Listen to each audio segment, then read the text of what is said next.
Hello everyone, welcome back to my channel. If you are new here, my name is Monica. Today's video is kind of impromptu because I've had quite the day. I took both of my dogs to the vet today to find out that Lily, my oldest, has a mass on her gums and the vet wants to operate and make sure that it's benign.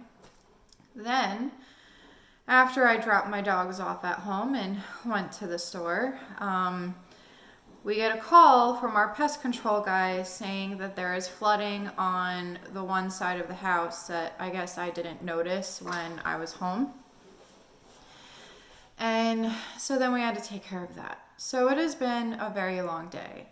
And I just wanted to come on here real quick.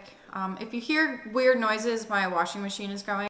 Just so everyone knows, this video is for entertainment purposes only, and these are just my opinions. I recorded it on Halloween, so I'm kind of behind on editing it.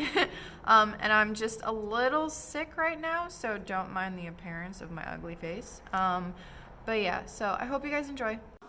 But anyway, so I've been wanting to make this video for a little bit, but what really struck me to actually make the video was because of a comment that I got this week.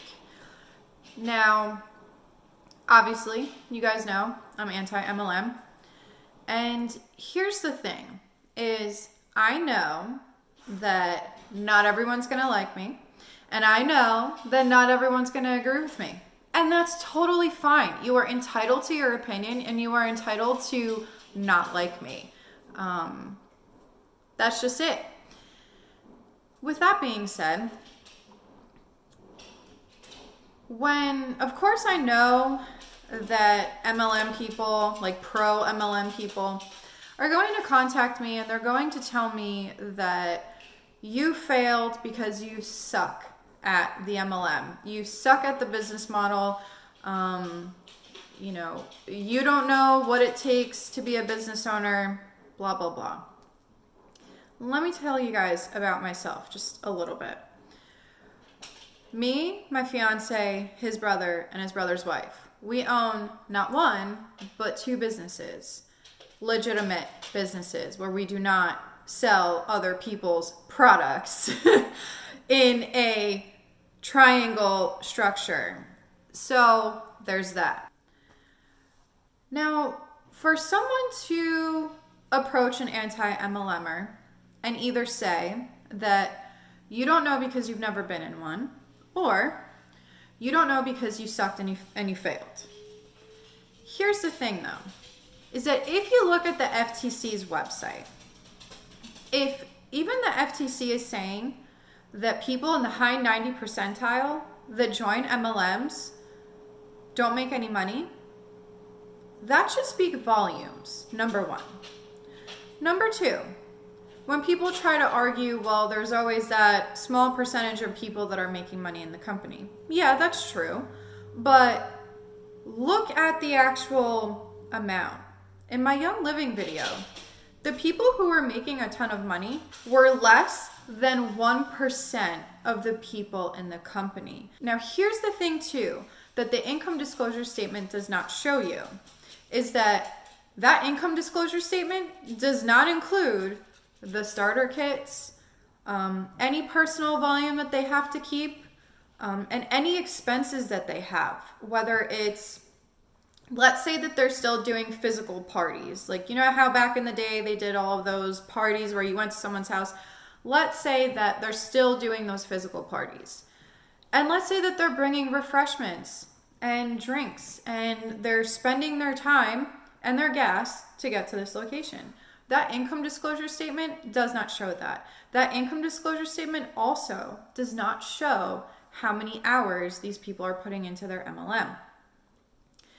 Here's the thing that bothers me about the MLM industry, is that a lot of these exhunbots, I want to say actually all of the ones that I've ever seen on social media or have ever come across my Instagram and said, hey, I have this great opportunity for you, and they literally don't know me at all and have never even followed me on Instagram. The thing that they don't realize is that if you're going to sit there and tell someone that they're going to have financial freedom and that this is a side hustle and you can make a ton of money as it being your side hustle, that right there is wrong. And I think that these MLM companies, if they want to get away from this stigma or this stereotype that surrounds these MLMs, network marketing, direct sales, whatever they want to call themselves, essentially in the end, it's still the same structure. But if they want to get away from that bad image that they have, they need to start telling these people that you can't say anything about financial freedom.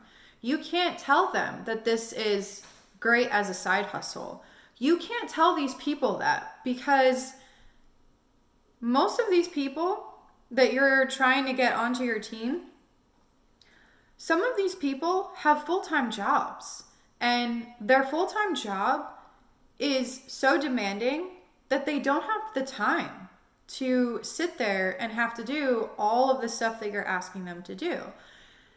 And the people that have these full-time jobs, they have benefits, they have a 401k, they have time off, they have a pension if the company's a really good company, because some companies do still offer that. Not many, it's a very small percentage, but some companies do still offer that.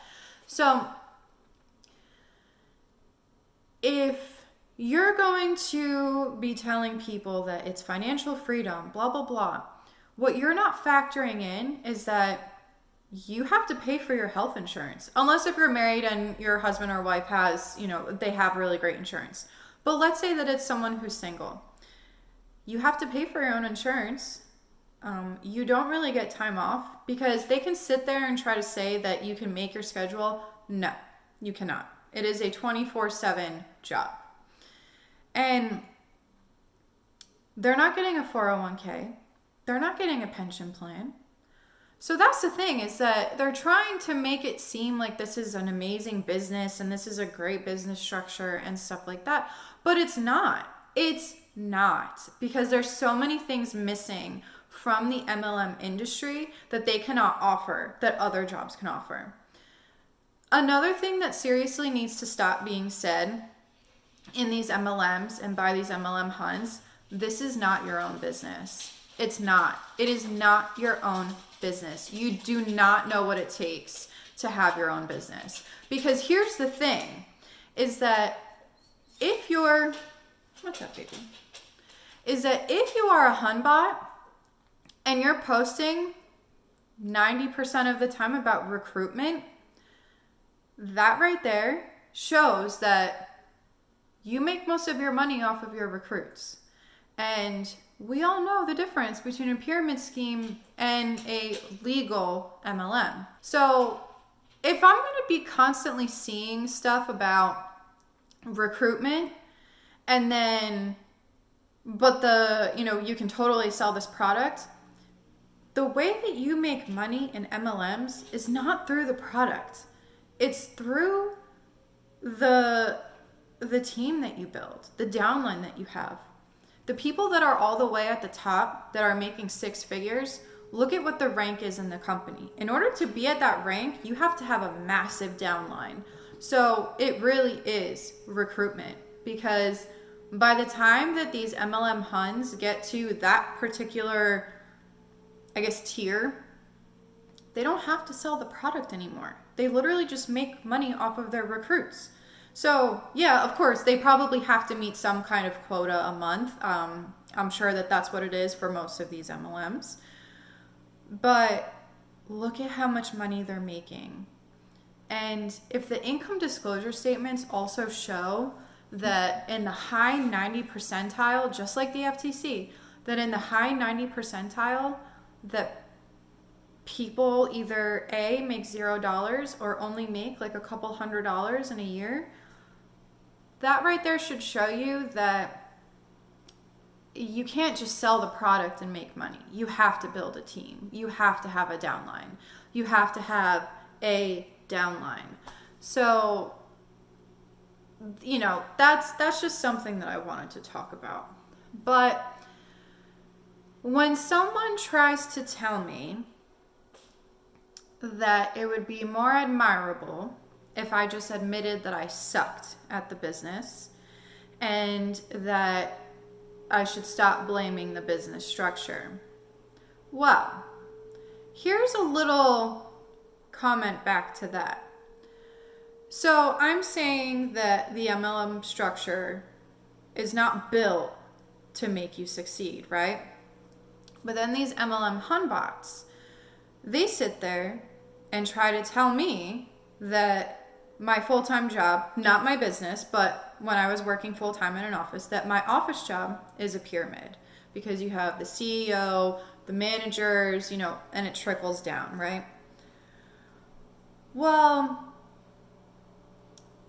if you're going to sit there and tell me to stop complaining and talking about how terrible the MLM structure is, why are these hunbots complaining and talking about how terrible the office job structure is? They can sit there and say whatever they want. If they want to compare an office job to a pyramid-like structure, that's fine.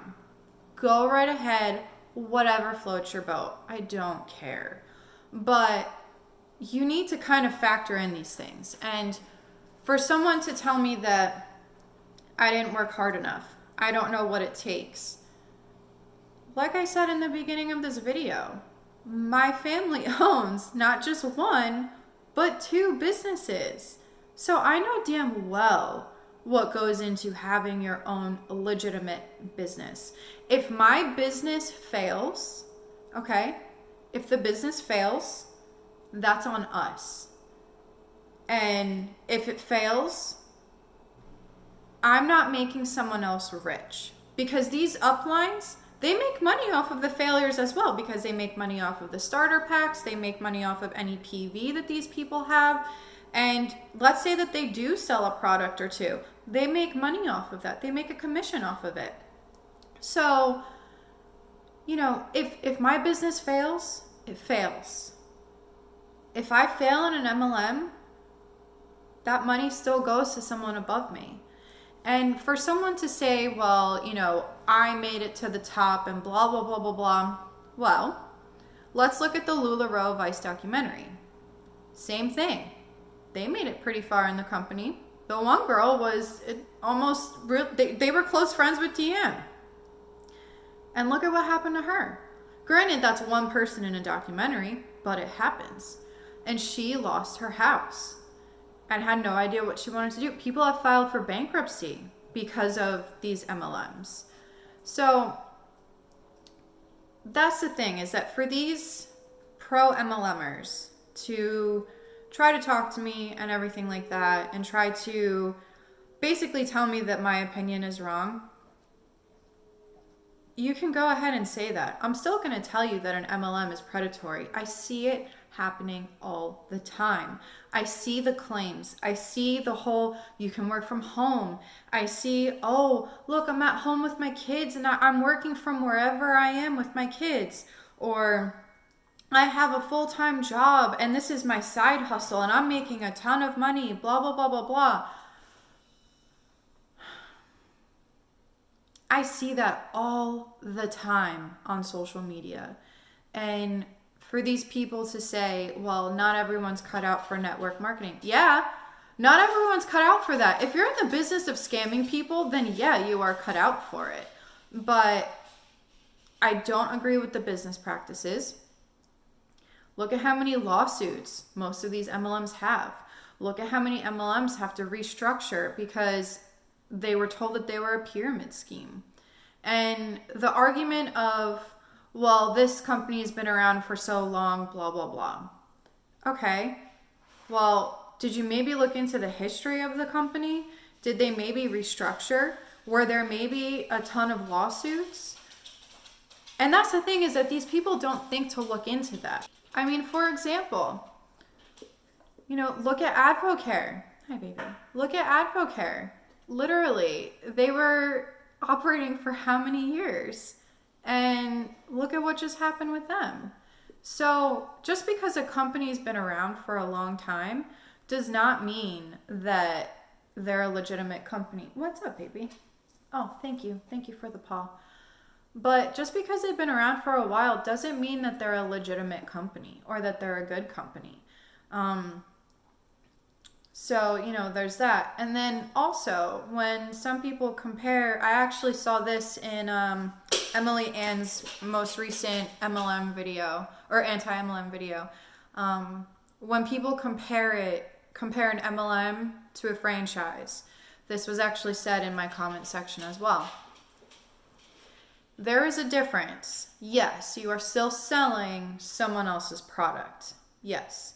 But just like how Emily said in her video, let's say that I want to open up a McDonald's here in Florida in my town. I contact McDonald's. McDonald's does research, they do an analysis, and they see, would we even be profitable? How many McDonald's are there already in the particular area? And they do research to see if there's saturation, if there's market saturation. And they will determine whether or not they want to open this McDonald's business. But with an MLM, anyone can be a consultant or a distributor, or whatever you want to call it. Anyone can do it. They do not look at, are you doing it? Is your neighbor doing it? Is your neighbor's neighbor doing it? Is your mother, your father? They don't look at that, because for them, market saturation doesn't matter. And that's another thing, is that if any exhunbot, because I've heard that exhunbots have said there is no such thing as market saturation. Girl, let me tell you, there is such a thing, okay? There is such a thing. You don't even have to study business or have a business degree to know that there is such a thing as market saturation. I don't know. I've seen too many things being said, thrown around, comments, blah, blah, blah. So I just kind of wanted to, I guess, talk about it. I've been wanting to make this video for a while, but I didn't really know how I wanted to approach it. And then when certain comments popped up on my videos this week, I figured I would address it. And again, this was just for funsies, and sorry for the quality, but I literally had the crappiest day. So, this is Monica reporting to you live from my dining room. Bye!